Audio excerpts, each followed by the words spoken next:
The two angels arrived at Sodom in the evening, and Lot was sitting in the gateway of the city. When he saw them, he got up to meet them and bowed down with his face to the ground. My lords, he said, please turn aside to your servant's house. You can wash your feet and spend the night, and then go on your way early in the morning. No, they answered, we will spend the night in the square. But he insisted so strongly that they did go with him and entered his house. He prepared a meal for them, baking bread without yeast, and they ate. Before they had gone to bed, all the men from every part of the city of Sodom, both young and old, surrounded the house. They called to Lot, where are the men who came to you tonight? Bring them out to us so that we can have sex with them.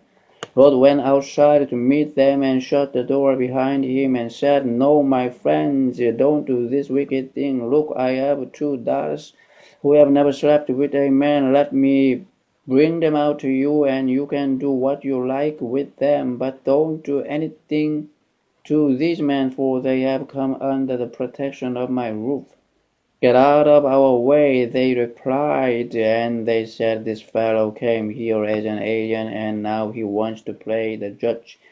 We will treat you worse than them. They kept bringing pressure on Lot and moved forward to break down the door, but the man inside reached out and pulled Lot back into the house and shut the door.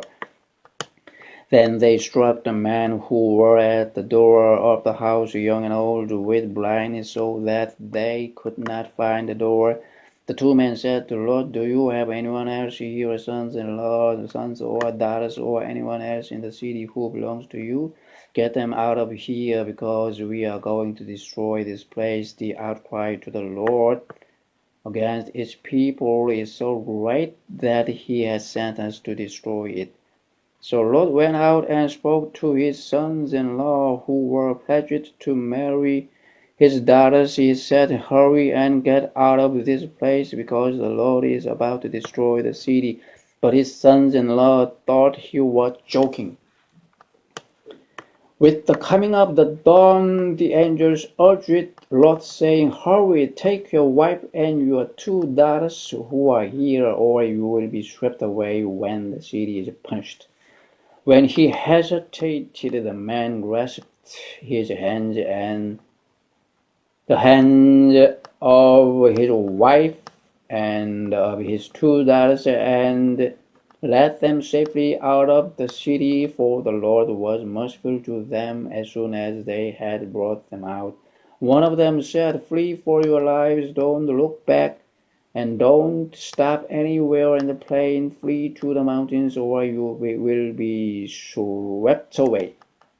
But Lot said to them, no, my lords, please, your servant has found favor in your eyes, and you have shown great kindness to me in sparing my life. But I can't flee to the mountains. This disaster will overtake me, and I will die. Look, here is a town near enough to run to, and it is small. Let me flee to it. It is very small, isn't it? Then my life will be spared. He said to him, very well, I will grant this request too.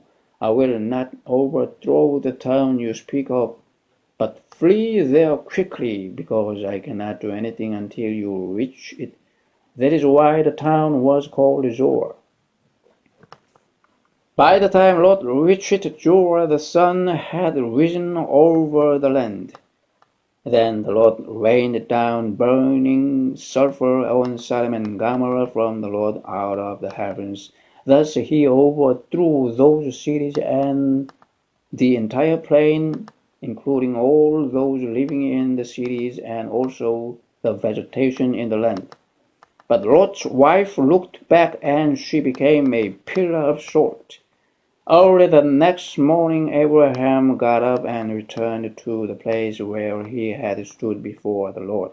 He looked down toward Sodom and Gomorrah, toward all the land of the plain, and he saw dense smoke rising from the land, like smoke from a furnace.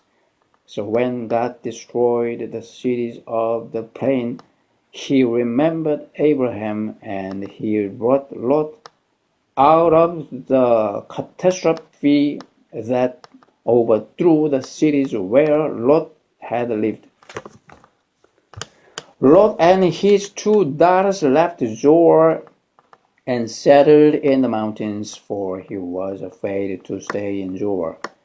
He and his 2 daughters lived in a cave. One day the older daughter said to the younger, "Our father is old, and there is no man around here to lie with us, as is the custom all over the earth. Let's get our father to drink wine and then lie with him and preserve our family line to our father."